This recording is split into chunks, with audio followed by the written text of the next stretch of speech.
Сәлем достар, қалдарыңыз қалай?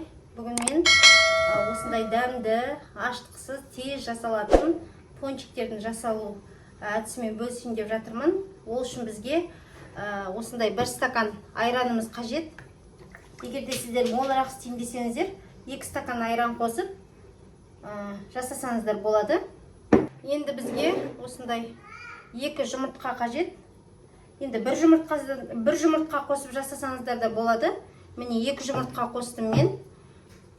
Енді 1 шай қасықпен тұз саламыз. Енді қыздарым менде үйде тәттіні жақсы көреді. 3 ас қасықпен қантымызды салып аламыз. Егер де сіздер өте тәттіні ұнатпаймын десеңіздер, 2 қасық немесе 1 қасық салсаңыздар болады. Міне мен толтырып 3 қасық салып жатырмын, тәтті болсын деп. Енді бізде ас соды зиян емес. Барлық заттарды ас содымен пісіреді демеңіздер. Міне 1 қасық салдым. Бұл өйткені ашығанын күтпейміз, тез әрі жылдам ашытқаннан кейін бір 10 минутта 5 минуттан кейін бірден дайындап пісіре берсек болады. Сондықтан тез жасалатын әдісімен бөлісіп жатырмын. Міне барлығын салып алдық. Айранымызды құйдық. Үлкен ас қасықпен 3 қасық қантымызды салдық. Шай қасықпен 1 қасық ас содымызды салдық.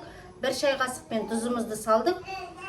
Және 2 жұмыртқамызды қостық. Енді електен өткізілген ұнымызды сала отырып нанымызды елейтін боламыз. Ұнды салғанда бірден молырақ салып жібермеңіздер. Ол өйткені қатты болып қалса да болмайды. Сондықтан видеода қалай көрдіңіздер, солай жасасаңыздар болады. Және бізге ерітілген майымыз қажет.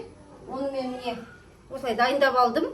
72%-тік май мендегі шедролета. Сіздерде енді осындай май болса қосыңыздар, немесе үйде қаймақ болса, домашний болсын, дүкендік болсын, 2 ас қасықпен қоссаңыздар болады. Енді өз қалауларыңыз бойынша. Енді бұл майды құймастан бұрын бізге ұнымыз қажет. Ұнымызды електен өткізіп дайындап алдық. Бірінші барлығын енді араластырып аламыз. Ас содысын қосқаннан кейін реакция беріп жатыр. Не қараңыздар, көпіршік пайда болды. Не осындай көпіріп жатыр, әдемі болды.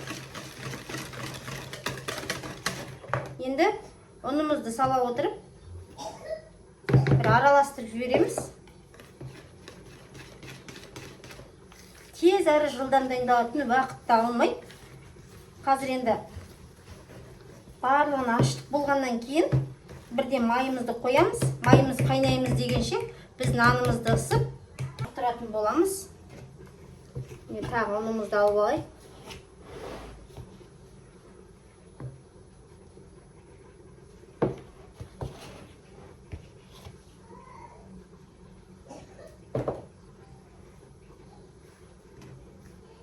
Осылай барлығын араластырамыз.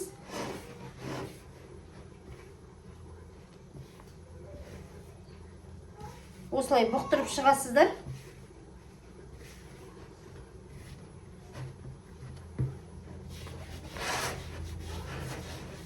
Ерекше дәмді, үлпілдегі жүп-жұмсақ пончиктеріміз қазір дайын болады. Қыздарым жақсы көреді.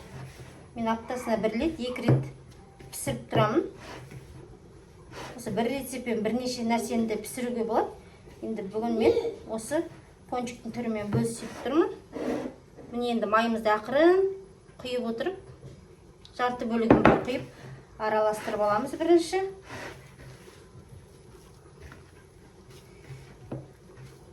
Неғұрлым майымыздың проценті жоғары болса, қаймағымыз әдемі болатын болса, соғұрлым пончиктеріміз де әдемі болады.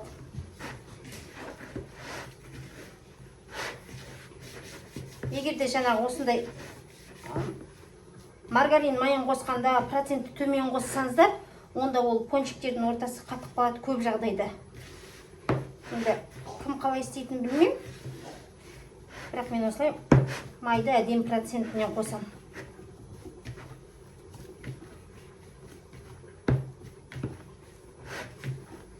Барлығын көз мөлшерімен жасайсыздар. Қиын еш нәрсе жоқ. Жұмсақ, үлпілдек, әп-әдемі пончиктерді қазір жасап көрсетемін.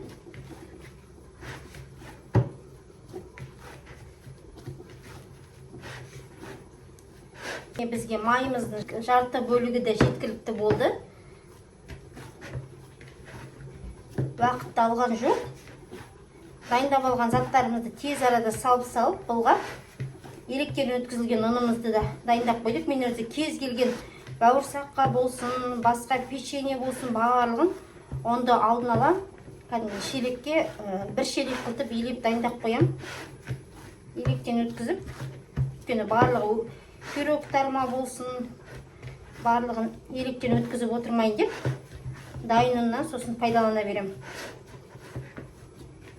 Қараңыздар, қандай қамыр пайда болған бізде. Жақынырақ көрсетейін. Майымызды қосқаннан кейін сап-сары әп-әдемі болып тұр. Енді сіздер үйде кейде болады ғой, бір-ақ жұмыртқа тұр, негізі 2 жұмыртқа қосу керек екен мұнда деп олай ойламаңыздар. Бір жұмыртқа болса да шыға береді. Ол айырмашылық жоқ. Қантты да жаңағы өздеріңіз білесіздер. Қалай қосасыздар солай. Енді осы қамырымызды 10 минутқа қоя тұрамыз. Бізде көрдіңіздер, мен кішкене бір 300 грамдай алдым ау деймін, 150 грамдай ғана қостым. Майымызды 150 грамы қалды. Енді көз мөлшерімен қоса бересіздер. Қамырымыз бізде дайын. Енді бетін жауып 5-10 минутқа қоя тұрамыз. Достар, міне бізде қамырымыз дайын. Енді осы қамырымызды аздап ұн сеуіп жіберейік. Осындай жұмсақ әдем болып тұр екен. 10 минутқа толмайтын уақыт болды. Міне осындай әдемі жұмсақ қамырымыз дайын. Шахназ былай тұр. Енді нанымызды сызамыз.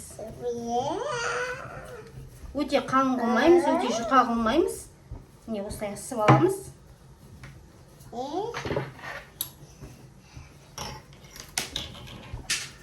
Түсірейін дедім. Рецептісін төменге қалдыратын болам.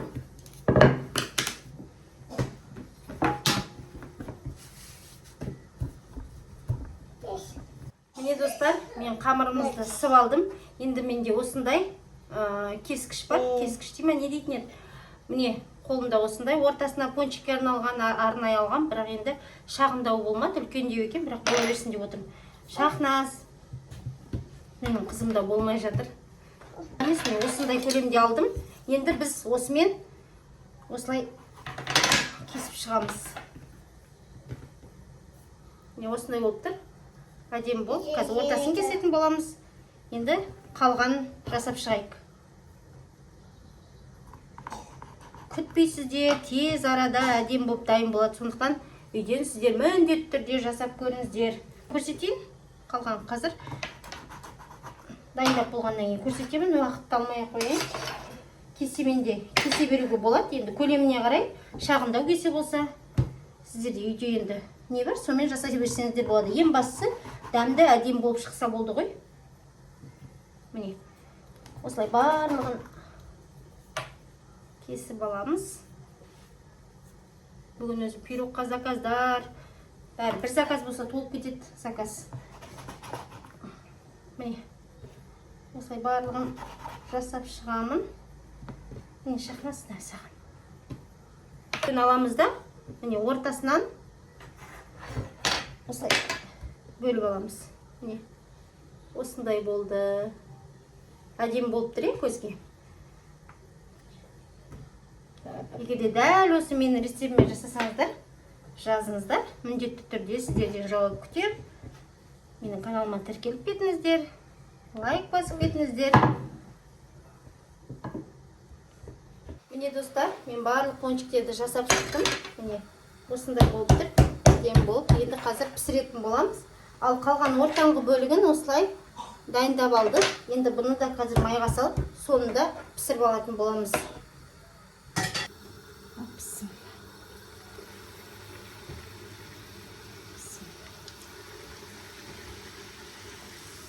Чисті салып газдың астын кішкене басайық.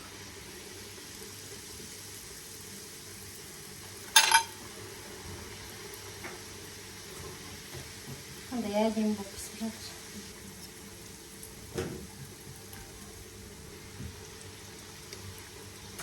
Достар, бүгінгі біздің пончигіміз дайын болды. Осындай гүлді, әдемі пончиктерді жасап шықтық. Ортасындағы дөңгелектеріміз осылай болып пісіп шықты. Енді Қазір сахарный пудра себетін боламыз бетіне. Енді сіздер шоколадты ертіп сәндесеңіздер де болады.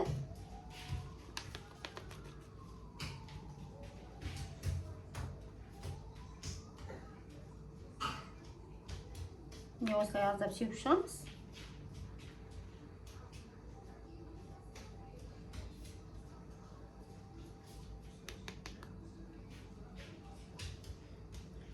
Міне керемет дәмді пончиктеріміз дайын болды.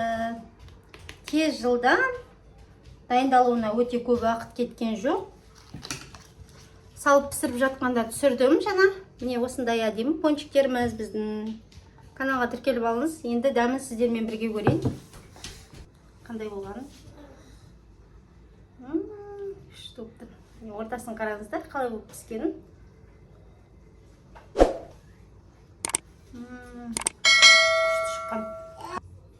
Тез әрі жылдам уақыттанмайтын, тез дайындалатын, ашығаны күтпейтін біздің бүгінгі пончиктеріміз осылай дайын болды.